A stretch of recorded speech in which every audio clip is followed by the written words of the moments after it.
Good YouTube. Quinn Wade coming to out that instant basketball analysis on Analysis Playground on YouTube, exclusively on air. Minnesota 147 to 111 over the Utah Jazz. The Jazz go to 20 and 49 and 8 and 27 on the road. The Wolves go to 43 and 27 and 24 and 12 at home. Minnesota, they won the season series 3-1, and that's good for them. No Anthony Edwards in this game, no problem. 43 to 31 in the first quarter. The Wolves won it by 12. And then they won the second quarter 29 to 27. They won the third quarter 38 to 26. Then they won the fourth quarter 37 to 27. The Jazz got blown out, but they had some success here and there from their young players. Kyle Filipowski for the Jazz, and I want to talk about them first. He played 23 minutes. He had 7 points. He went 2 of 6 from the field, 1 of 3 from the three-point line, 2 of 4 from the free throw line. He did get a steal in the block, 3 rebounds, 4 assists, and 3 turnovers. He had 1 offensive board, 2 personal fouls, and was a minus 21. And plus minus, he set good screens. He gave them good spacing. He just wasn't really getting a lot of attempts or a lot of chances to do much besides the screens and doing stuff like that.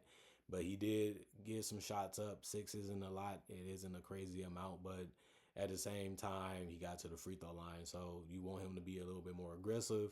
You want him to be a little bit more confident and just play a little harder is all you can really ask for him to do. Cody Williams, you just want to see him more. He went 3 of 6 from the field, 1 of 2 from 3, and just disappeared throughout the rest of the game for 7 points. He did have 5 rebounds, 2 assists, no turnovers, and a steal. He also had 2 offensive board, 1 personal foul, was a minus 9 and plus minus. We knew that Bryce is a go-getter. He's going to go out there and take a lot of shots. He can get a lot of buckets for you. They started him knowing that if they had a chance to win, he was going to have a big night. Well, he had a big night, but the win didn't come close to happening for them. He went for 41. That was game high. He did go 17 to 31, 4 9 from 3, 3 or 4 from the free throw line. One thing he has proven is that he can get his own shot and play a little bit off the ball too. But he did have 5 turnovers. His decision making is still questionable. Outside of those 2 things, he did have a steal, 3 assists, and 4 rebounds. He also had 1 offensive board, 2 personal fouls, and was a minus 21. And plus minus, Isaiah Collier, 28 minutes. He had 14 points. He went 4 of 9 from the field, 0 of 2 from 3. He also went 6 of 7 from the free throw line. He ended up getting to the basket. He ended up getting contact. He ended up blowing past people when the paint was open. That's what he does. He did have 6 assists, but 5 turnovers. He got stuck a little bit, got caught up in some things. That was not really what he was ready for. NBA defense can be that way. He did have 3 steals in the block, so he did it back to them a couple times. And then he had 2 personal fouls and was a minus 26 and plus minus. Ace Bailey, 25 minutes. I like the shot selection. I like what he was out there doing. They giving him a lot of space and a lot of room in the NBA. And all you got to do is just be able to knock it down. You don't have to rush it. You don't have to force it. You don't have to overthink it. Just take the best shot you can. And he went 5 of 10 from 3 and 6 of 13 from the field. These are the type of shots he's going to get. These are good looks for anybody in the league, especially a guy that can shoot.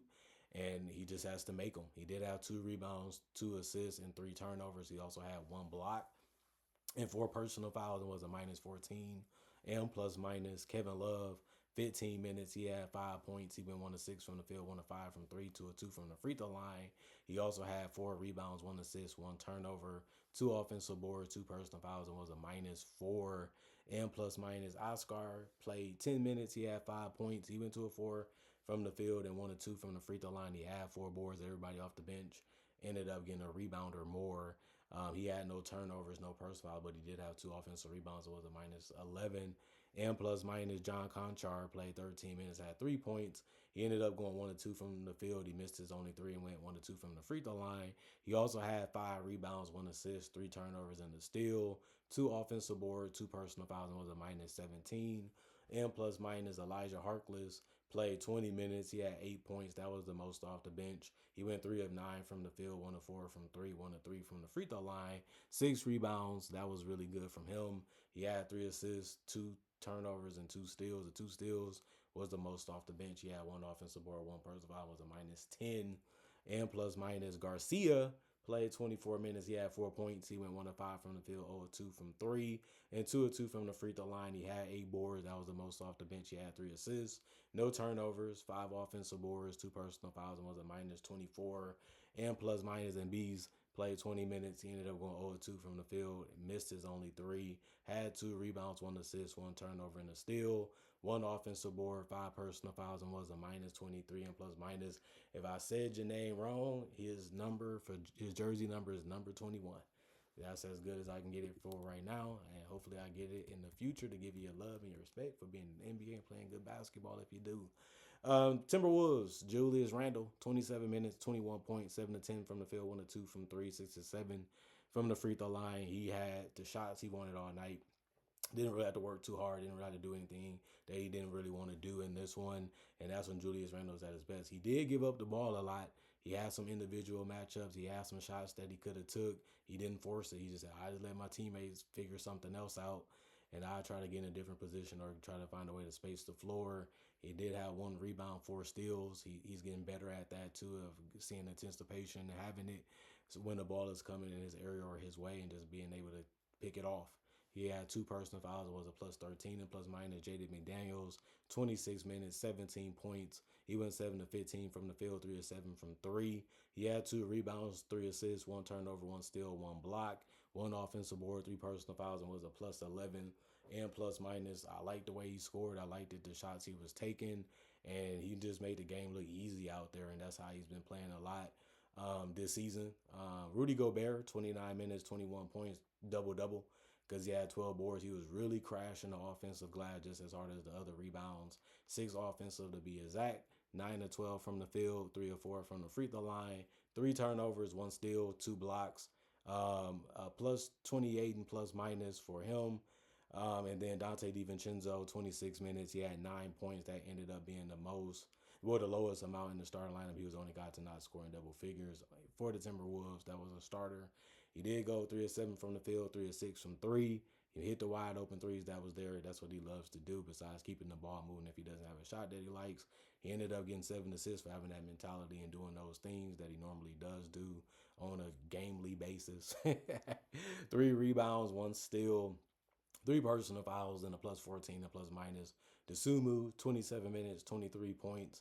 That ended up being game high for the Timberwolves. He went 7 to 13 from the field, got a lot of layups and wide open threes. He even got to the free throw line because he was so quick at attacking and went 6 to 7 from the free throw line. He had 9 boards, 6 assists. He also had 1 turnover and 3 steals, 3 personal fouls, and was a plus 26 and plus minus. Joe Ingles, 7 minutes, 7 points, 3 or 4 from the field, 1 or 2 from 3.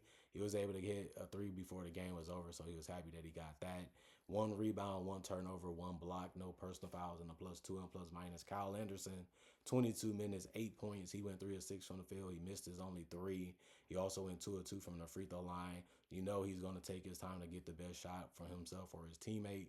He did get 6 assists. He only had 2 turnovers. He had 3 rebounds, 1 steal, 3 personal fouls, and was a plus 19 and plus minus. Behringer played 9 minutes. He had 2 points. He went 1 to 4 from the field. He had 7 boards. That ended up being the most off the bench, so he did what he was supposed to do there.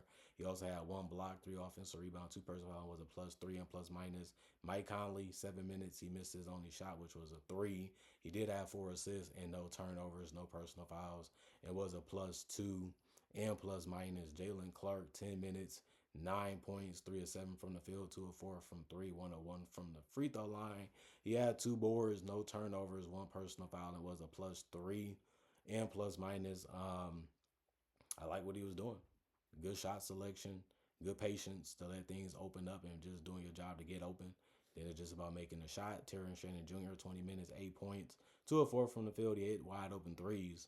That's what you asked him to do. Then he was able to get to the free throw line as well. And he went 2 of 4 from there. He could have shot that better. But other than that, he had 3 rebounds, only 1 turnover. He also had 3 steals.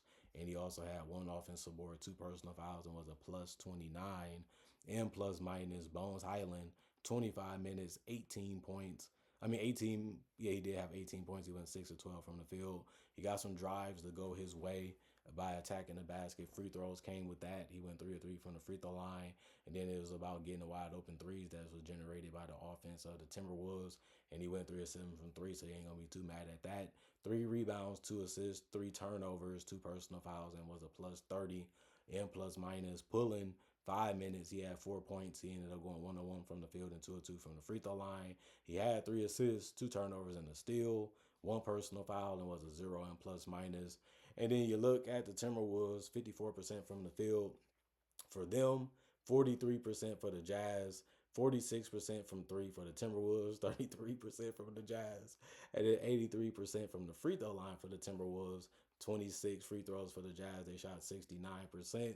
Both teams got 46 rebounds, but the Timberwolves had 39 assists and 26 assists for the Jazz, and then 17 turnovers for the Timberwolves, 23 for the Jazz, 15 steals for the Timberwolves, 10 for the Jazz, 5 blocks. Both teams ended up getting that.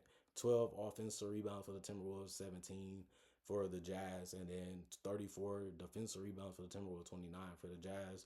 And then both teams had 23 personal fouls, although the Timberwolves shot 4 more free throws and shot better from the free throw line, like I said before. The Jazz did some things real good, and they had parts of the game where they looked it good. It just they couldn't get any stops, and they couldn't really force the Timberwolves to take tough ones. So the Timberwolves was able to get a lot of good looks. They was able to get some good stops that turned into good looks.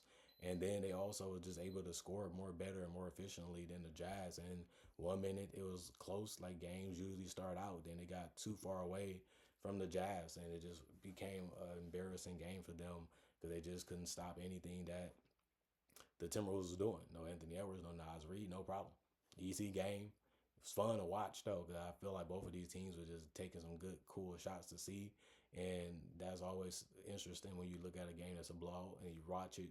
You say what happened, what went wrong, and the defense was the thing that went wrong for the Jazz and not so much for the Wolves. And on top of that, to be honest with you, the Jazz just missed wide open good looks too. They got some. They could have changed the game if they made it. Wasn't meant to be. Wasn't meant to happen. And I don't think the Minnesota Timberwolves is complaining because they got the win, and that's what they came to get. Comment, like, subscribe, share. Hit that notification bell to get that analysis when it first come out. Y'all stay blessed up. Y'all stay good. Peace. And I'll see y'all later today, hopefully with more analysis.